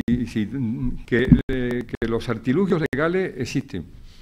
Pero si existen, son legales. Eso no tiene vuelta de hoja. Pero que, a sabiendas el Partido Popular de cómo juega su adversario político, pues todo eso que yo he añadido, que no sale de mi cosecha, sale de mi documentación. Y esa documentación sirve para la amnistía como para 300 hechos que va a hacer el Partido Popular de aquí, el Partido Socialista de aquí a que le dé la gana. Entonces, si ahora mismo el reglamento del Senado favorece al PSOE, y yo tengo la mayoría, yo soy el PP y tengo la mayoría absoluta, voy a modificar aquellos artículos del reglamento que entorpezcan esa racia, ese avance incontenible del PSOE a favor, nada más que de frenarle los pasos. Yo, si me lo permite, por ir concluyendo, el último, y empezando por lo que tú decías, que esto era un tema de abogado, ha quedado claro que nosotros aquí pintamos poco. Esto es una cuestión de legislativo. El legislativo es el que tiene la posibilidad de hacer una ley de la amnistía, ¿no? Yo creo que deberíamos hacer un esfuerzo, porque está claro que la sociedad es cambiante, que las necesidades y las formas de interactuar no son las mismas que antes, y yo creo que tendríamos que hacer un esfuerzo por explicar realmente las consecuencias que tiene esta y si realmente se va a hacer eso, porque no olvidemos que el Partido Socialista y su líder Pedro Sánchez, del que estáis hablando tanto, creo que la palabra amnistía no ha salido de su boca todavía ni una vez. El otro día escuchaba yo, bueno, que diciendo que por qué queréis que hable de la amnistía, ¿no? Respondiendo. Los periodistas están todo el día intentando que pronuncien esa boca. Por lo cual, si vamos a otras elecciones, nadie podrá echar en cara que ellos estaban a favor de la amnistía, porque dirá, yo no he pronunciado la palabra amnistía nunca. Nunca. Entonces, habría que analizar, cuando se ponga ese proyecto encima de la mesa, yo creo que la sociedad no es tonta y habría que decirle las consecuencias que tiene lo que está pasando. Y bueno, aquí hay una mayoría social que tiene memoria y que podrá tomar conciencia de lo que se está haciendo. Porque entiendo que puede ser una medida apropiada en algunas circunstancias. Yo no sé por qué van a dar la amnistía, escucho hablar de amnistía, pero como es una cosa que está ahí, tampoco paso por ella, pero realmente a lo mejor hay que tener en cuenta que aquí hay determinados procedimientos penales que no tienen sentido que se hagan.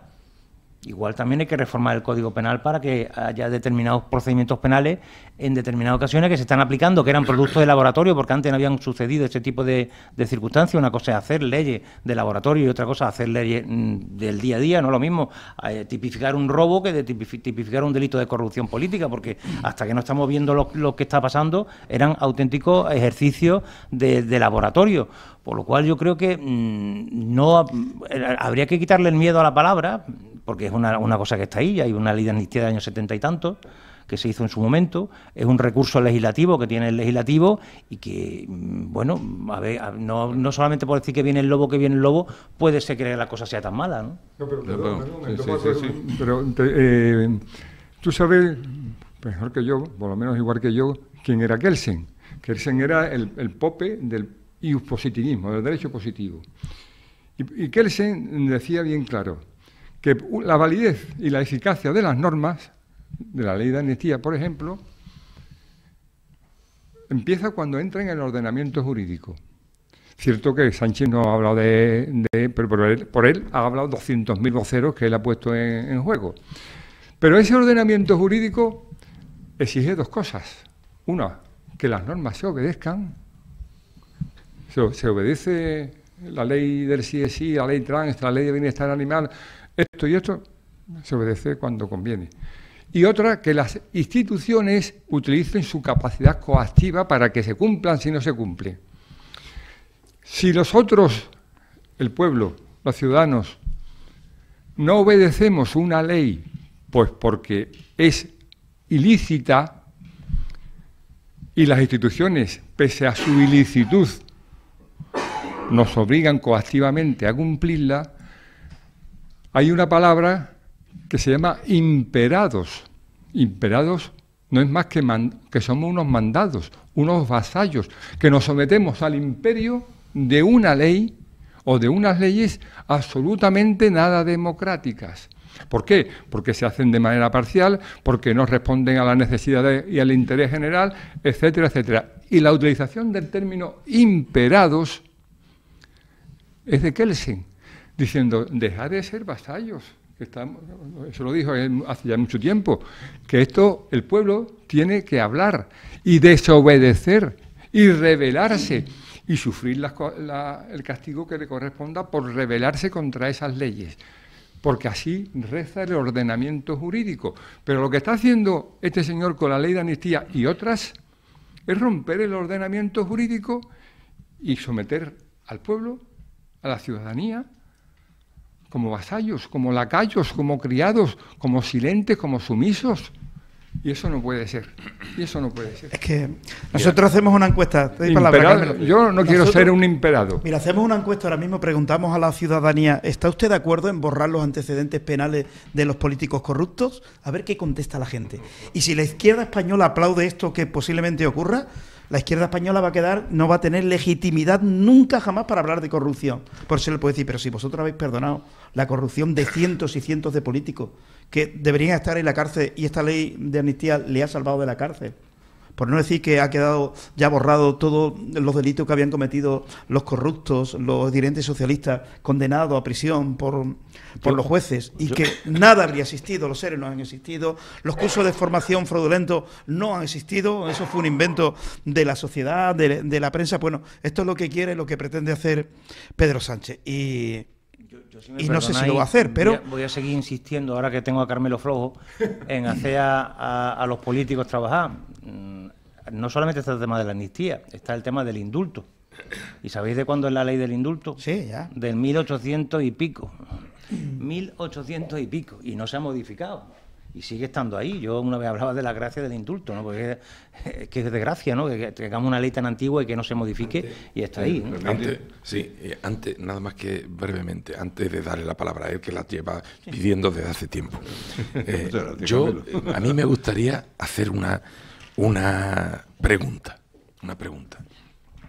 Se está planteando hacer una amnistía. ¿Una amnistía para qué? ¿Para qué es la amnistía?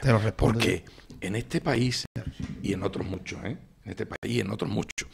la amnistía se hace cuando hay un elemento importante en la sociedad, como fue el pasar de la dictadura a la democracia. Era necesario hacer una amnistía para que aquellos que estaban en la cárcel, aquellos que habían sido considerados delincuentes por parte de la dictadura, pasase a la democracia sin tener esos delitos que lo había considerado la dictadura. Vale, lo veo bien. Pero estaban por sus ideas políticas, no por corrupción, como están estos ahora. Sí, correcto. Pero ahora, ¿una amnistía para qué? No por pasar de una situación de dictadura a otra situación distinta del país, sino para hacer que Pedro Sánchez sea presidente. Para eso es para lo que se quiere la amnistía. Para eso es para lo que se quiere la amnistía. Yo creo que eso es malo. Te cedo la palabra. Yo contesto a Carmelo rápidamente, si me deja, Paco. Mira usted, mire usted, nos encontramos ante un grave problema nacional como es el conflicto catalán, donde una parte de la sociedad catalana está reivindicando una serie de derechos, y entendemos que figuras políticas como la amnistía permiten reestructurar la sociedad de cara a que ese problema político desaparezca y podamos tener una paz social más importante. Cuela, ¿no? Derecho, pero ¿qué derecho? Vamos, ni que fueran unos pero Ramiro, pero no me has dicho que para qué. Que no están reprimiendo, que qué derecho le falta. Pero Ramiro, pero ¿qué derecho le falta a los catalanes? ¿Qué derecho? No, es que yo no he hablado de derecho. Yo te he dicho el problema catalán. Si es que hay una cosa que se llama los conceptos jurídicos indeterminados y existen los conceptos políticos indeterminados. Los políticos manejan también un lenguaje. Hablamos del problema catalán, estamos diciendo, no decimos nada, pero se nos llena la boca diciéndolo. Bueno, yo ahora voy a hacer una pregunta después a los abogados que están aquí.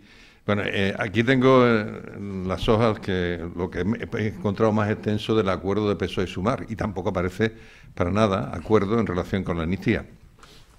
Y eso, y ya lo dije ya bastante tiempo en otra tertulia, ya hace semanas que lo dije, y es que Pedro Sánchez pone a sus peones para el tema de la negociación y para que, en fin, estén implicados en el tema de las amnistías, pero él, ¿por qué no la quiere nombrar? Porque es una que tiene debajo de la manga, porque en el caso de que ocurriera lo que sea, sale diciendo, lo ven ustedes y me han acusado y no sé cuánto, y entonces toda la carga va ahí contra el resto de la gente que está puesto al tema de la amnistía. Eso es lo primero. De todas maneras, después hago la pregunta, ¿no? Pero también, si se está elaborando una amnistía, para mí lo que creo que tiene que estar, aparte ya del tema técnico, a cuánta gente, como habéis comentado, si va a ser a la carta o no va a ser a la carta, es el preámbulo. ¿Cómo justificas tú la necesidad? Que es lo que también... El preámbulo te lo ha dado Ramiro ahora mismo. Sí. Que me contraten, asesor. Sí. Me dejo que me contrate como asesor. Pero vamos, que eso no cuela en la mayor parte de la sociedad, indudablemente, ¿no? Pero ¿tú crees que se va a leer alguien el preámbulo? Pero, ¿qué? ¿Que tú crees que se va a leer alguien el preámbulo? No, ya lo sé, pero para eso están los políticos, claro, como el Partido Popular y otros partidos, para decir, señores, aquí esto es una vergüenza, ¿eh? Esto es una sinvergonzonería que ustedes pongan esto, ¿no? Pero ahora voy a ir con el tema de la pregunta, ¿no? Cuando se estudia lo que es una democracia, pues una de las cosas que te dicen los distintos autores y que llevan toda la razón, o sea, en una constitución, por ejemplo, no todos los países tienen constituciones, ¿no? Pero bueno, en una constitución, pues no está todo. Y hay en las democracias reglas no escritas. De hecho, en la estadounidense estaba la regla no escrita de no presentarse más allá de 2 ocasiones, 2 mandatos, ningún candidato para un tercero, ¿no? Y eso se venía respetando.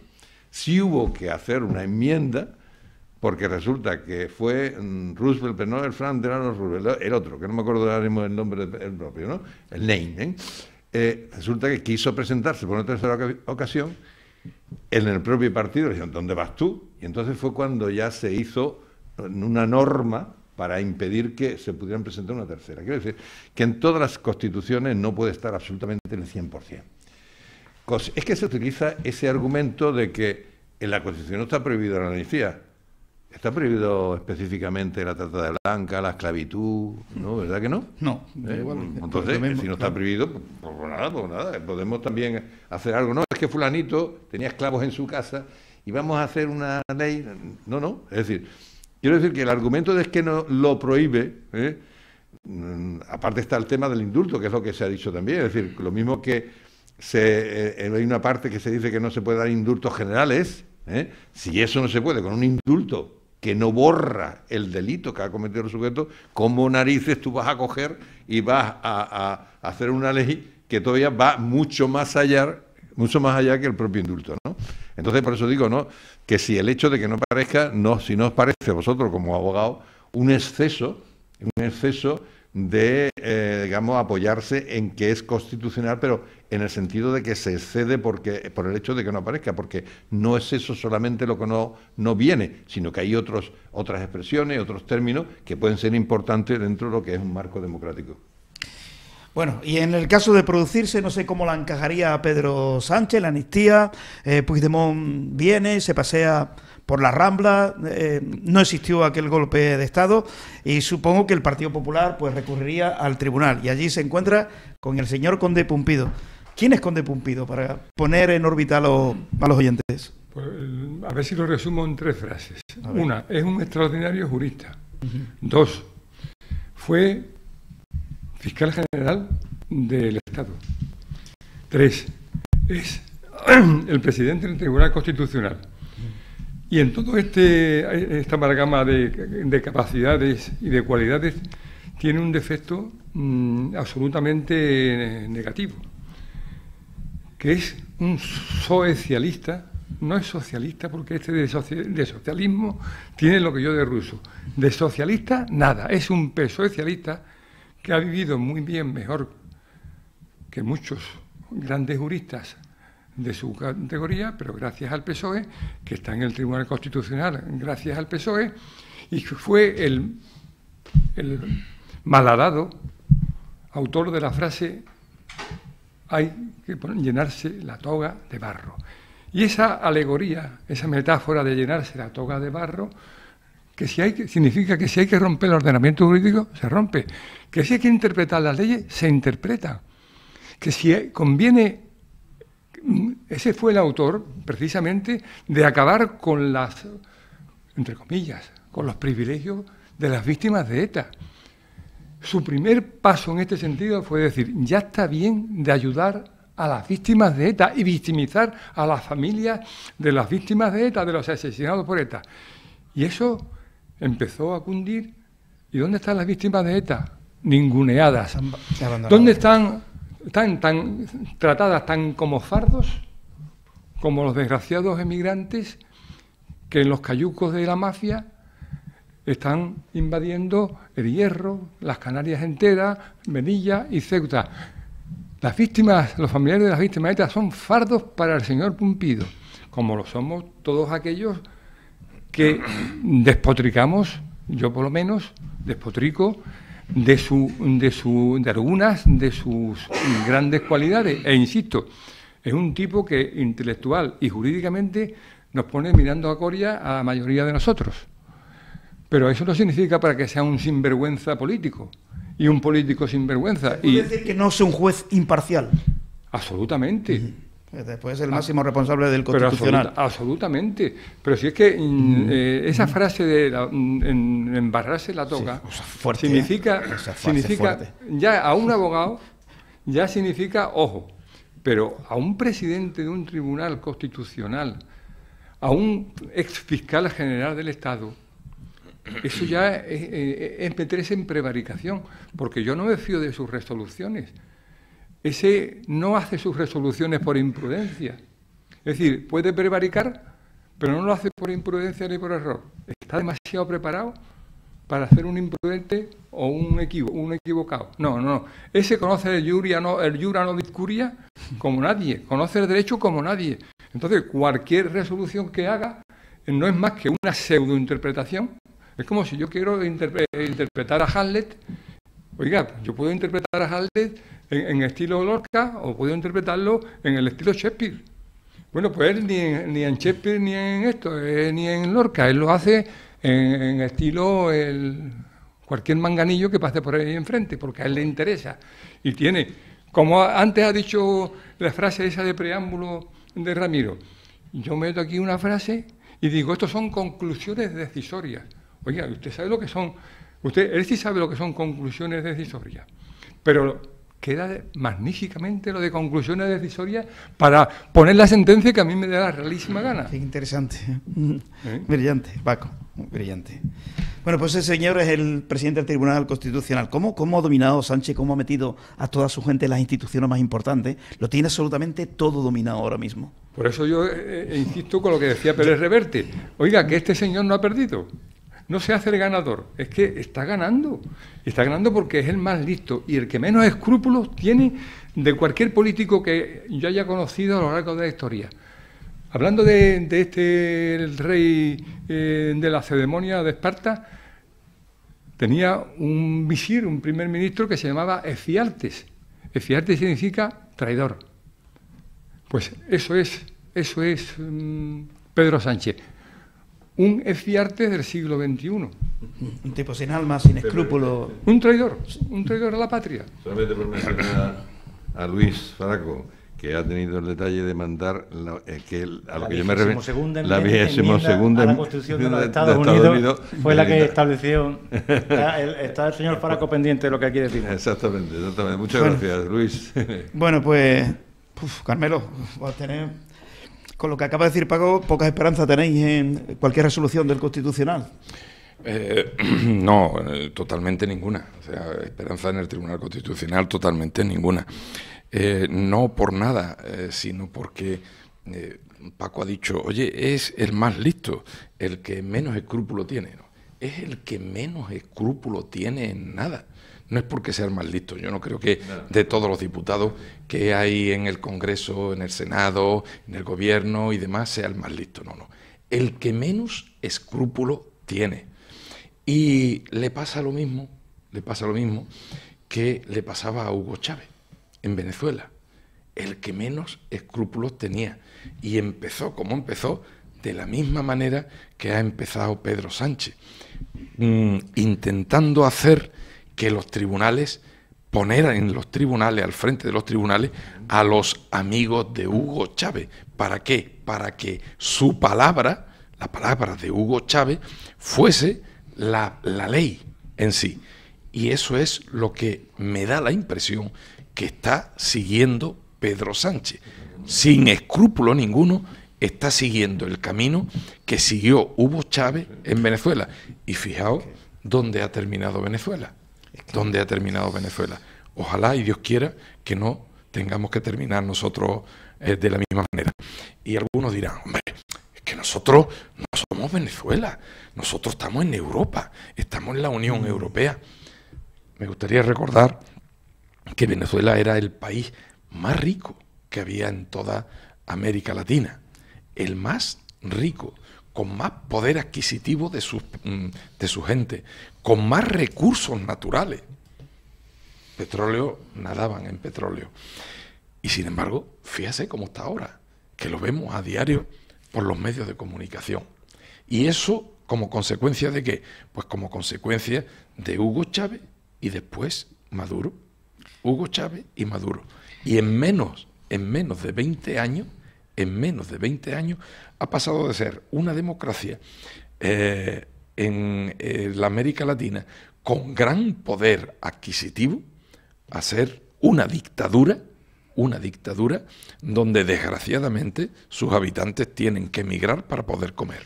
Lo que acaba de decir Carmelo, es que me lo dicen todos los conocidos que tengo venezolanos, es que me dice lo mismo. Paco, lleváis el camino de Venezuela, que nosotros decíamos lo mismo de Cuba. No, hombre, nosotros, ¿cómo vamos a ser Cuba?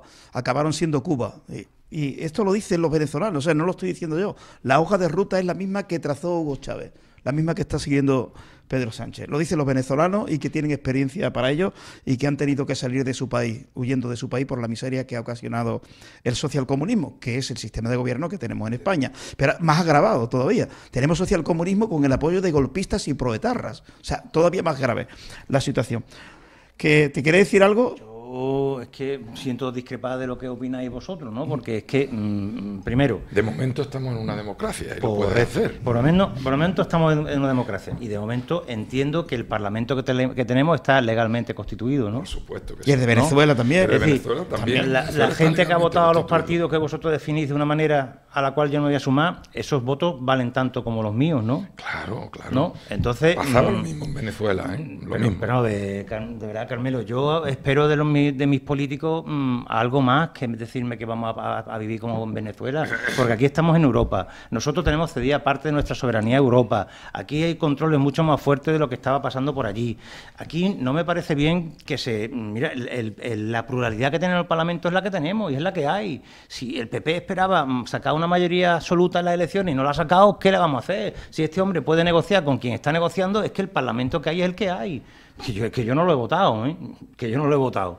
Y luego también desprestigiar instituciones como el Tribunal Constitucional, Paco, me parece grave. Es que si yo no confiamos en el Constitucional, apaga y vámonos. Si no confiamos en el sistema judicial y lanzamos una idea a la gente de que no podemos confiar en el Tribunal Constitucional, oye, que el Constitucional no solamente está para estas leyes, que el Constitucional ha resuelto problemas graves que ha habido en toda esta etapa de democracia y gracias al Constitucional que está por ahí, ha sido el que ha vetado el desarrollo de ciertas leyes que estaban fuera de la Constitución. Sí. Tenemos que confiar en las leyes. Y si no nos parece bien cómo se forma el Tribunal Constitucional, yo no puedo, pero los políticos sí pueden cambiar la forma de acceso al Tribunal Constitucional, que quizá el fallo que tiene es llamarse Tribunal Constitucional, porque no es un tribunal como tal, sino que ahí únicamente tasa la constitucionalidad o no de una norma, no es una tercera instancia. Es decir, yo no puedo perder una norma, un recurso en el Supremo y ahora me queda una instancia más que es el Constitucional, ¿no? No es un tribunal al uso, sino es nuestra defensa de que en algo que creemos en la Constitución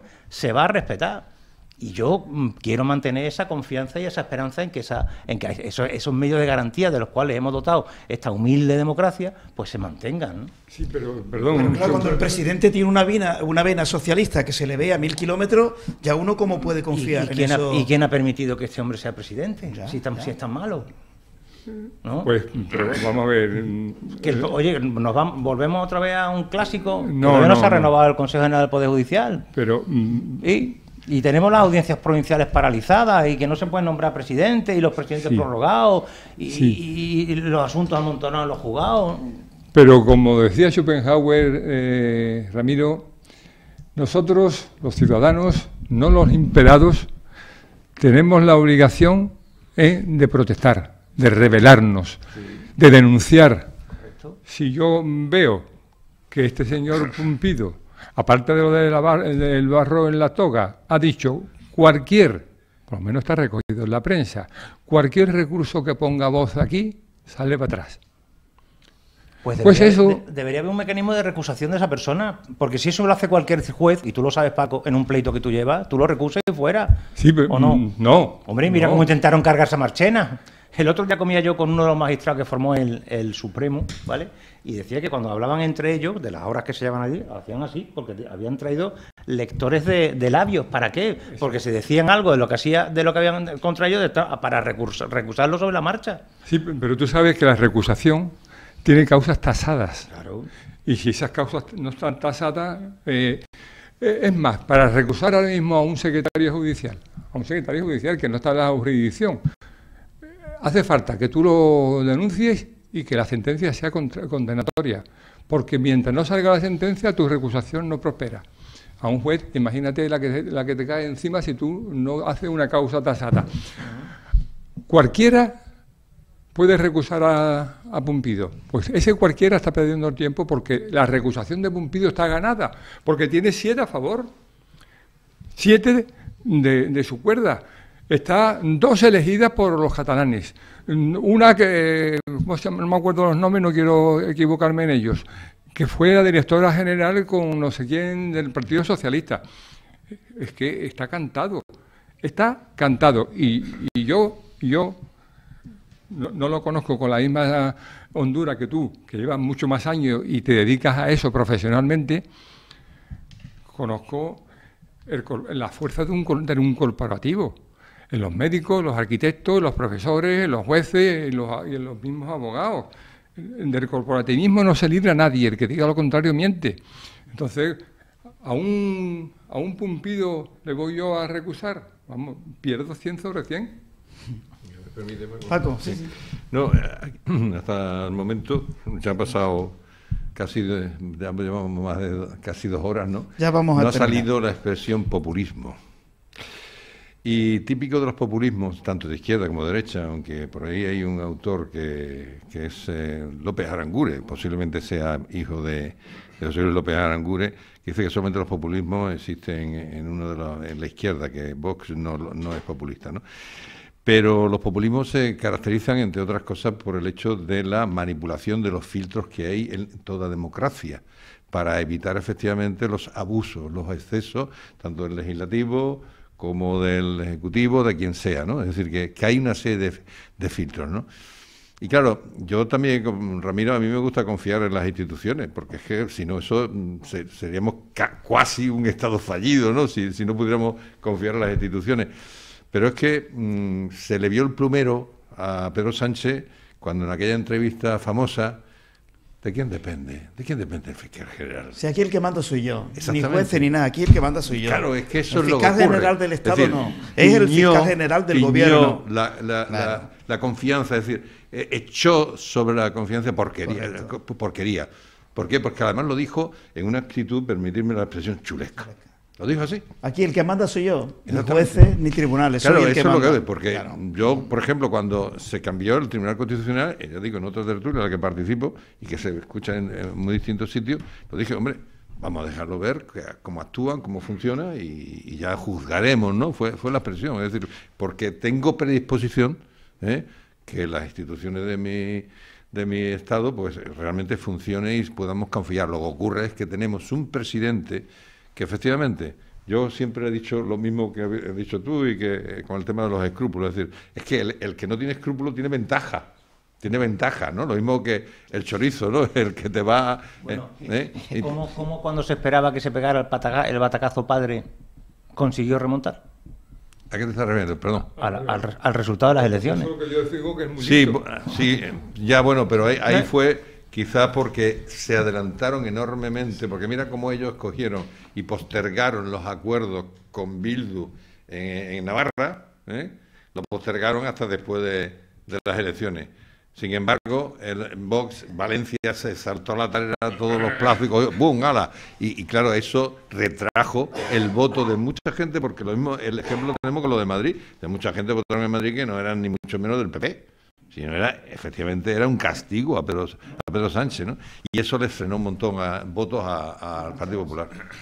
Esa frase me da bien para una cosa, que es cierta. Dice, el que no tiene escrúpulo tiene ventaja. Sí. Responde una pregunta de un señor. Oye, y de la misma manera que el Partido Socialista pacta con todo hijo de vecino, con pretarra, con golpista, etcétera, etcétera, ¿por qué no lo hace Feijóo? Porque tiene escrúpulo. Por lo tanto, no tiene ventaja. Pedro Sánchez no tiene escrúpulo y por lo tanto tiene ventaja. Es indecente y le da igual pactar con quien tenga que pactar con tal de gobernar. Esa es la diferencia. Y tiene ventaja siempre, porque el Partido Socialista cada vez que hay unas elecciones sale ganando el partido por 10-0, porque sabe que toda esa caterva le va a apoyar. ¿Y por qué no lo hace Feijóo? Porque Feijóo no está dispuesto a sentarse con un exterrorista para negociar algo, o con un golpista. Y esa es la diferencia. Paco, y este hombre no tiene escrúpulos. En Vitoria gobernó el Partido Popular con Bildu, en el Ayuntamiento de Vitoria. ¿Tiene esa información? Porque ahora me estoy enterando. Hace un año, creo. ¿Cómo? ¿Coaligado o cómo? Si me equivoco, rectifico. Lo dudo, pero bueno. Te viene la semana que viene y lo explica, porque ya estamos fuera de tiempo, Ramiro. Vale. Bueno, Carmelo, que gracias por venir, a pesar de estar como está. Nada, era un compromiso y tenía que venir, aunque esté mal como estoy, y creo que tengo hasta fiebre. Sí, así que sí, pues muchas gracias. Así que nada, bueno, te iba a preguntar por la rabia, aunque ya Juanda lo dijo ayer en rueda de prensa, que estuvimos en la Diputación. Tremendo el daño que ha hecho en el muelle de las Carabelas, que es una de las vuestras joyas en Palos de la Frontera. Sí, bueno, hemos tenido no solamente en La Rábida, también en Mazagón, en Palos también hemos tenido daños y demás, pero bueno, en los próximos días yo calculo que ya se subsanará todo y se pondrá con normalidad los distintos daños que se han hecho al pueblo. Bueno, Paco, muchísimas gracias. Ya nos irás hablando de ese tu libro, es interesante, sí, que estás ahí madurando. Eso espero. Estoy trabajándolo muy a fondo y consultando un montón de cosas y nada, muy ilusionado que estoy. Muy bien. Bueno, Paco, gracias. Hasta el mes que viene, ¿no? Sí. ¿No? Una cosita con respecto a la institución del fiscal general. El actual García Ortiz acaba de decir en la prensa, acaba de decir y lo recoge la prensa: yo no puedo intervenir en asuntos que beneficien al Partido Popular porque perjudico al Partido Socialista. Es decir, subjetiviza su actuación y pisotea la ley. Es decir, lo que tiene que defender es la ley. Beneficia a quien beneficie y perjudique a quien perjudique. Esa frase tira por tierra la categoría profesional, jurídica, ética y humana del señor fiscal general elegido a dedo por Pedro Sánchez. El fiscal general del gobierno, se puede decir, correcto, que es más correcto decir del Estado. Bueno, pues Ramiro, gracias, que mañana seguramente tendrás juicio porque tú vives allí en el Palacio de Justicia. Oye, mañana para Sevilla. Que vais a tener juzgado nuevo, vais a tener Ciudad de la Justicia y la vas a estrenar, ¿o no lo ves? Estimado Paco, con el aprecio que te tengo, me jubilaré y no veré la Ciudad de la Justicia. Bueno, yo creo que no. Bueno, yo creo que no, ¿eh? Mi hijo, porque va a dejar el derecho y está dedicando a otras cosas. Si no, creo que tampoco conocería la Ciudad de la Justicia. Bueno, ¿qué te queda para jubilarte? Te queda como 10 años, ¿no? Me quedan 10. En los abogados, vete tú a saber lo que bueno, veas. Fíjate, Juan José, nuestro en paz descanse el pobre. Cabecera que montaba, ¿no? Pero bueno, que no la vemos, Paco. Bueno, no, de verdad, que no. Bueno, esas de las cosas que se dicen, pero que luego te vas a arrepentir de decirlas. No por ti, por el ayuntamiento cuando lo dijo. Bueno, pero ya hay el mismo signo político, junta, ayuntamiento, ya es más fácil la negociación. ¿Y cuántas veces ha habido el mismo signo político entre el ayuntamiento y junta y gobierno con el PSOE? ¿Tú lo has visto? Yo no. Bueno. ¿Quién la paga? ¿Quién la va a pagar? ¿La junta? ¿Dónde está el suelo? ¿Está urbanizado el suelo? ¿Se va a ceder el suelo? ¿Se va a dotar? Que no lo vemos, Paco. No lo veo, ¿no? Que no lo vemos. Vale. Bueno, pero dicho, gracias Javi González, que se encargó de la asistencia técnica. El martes más.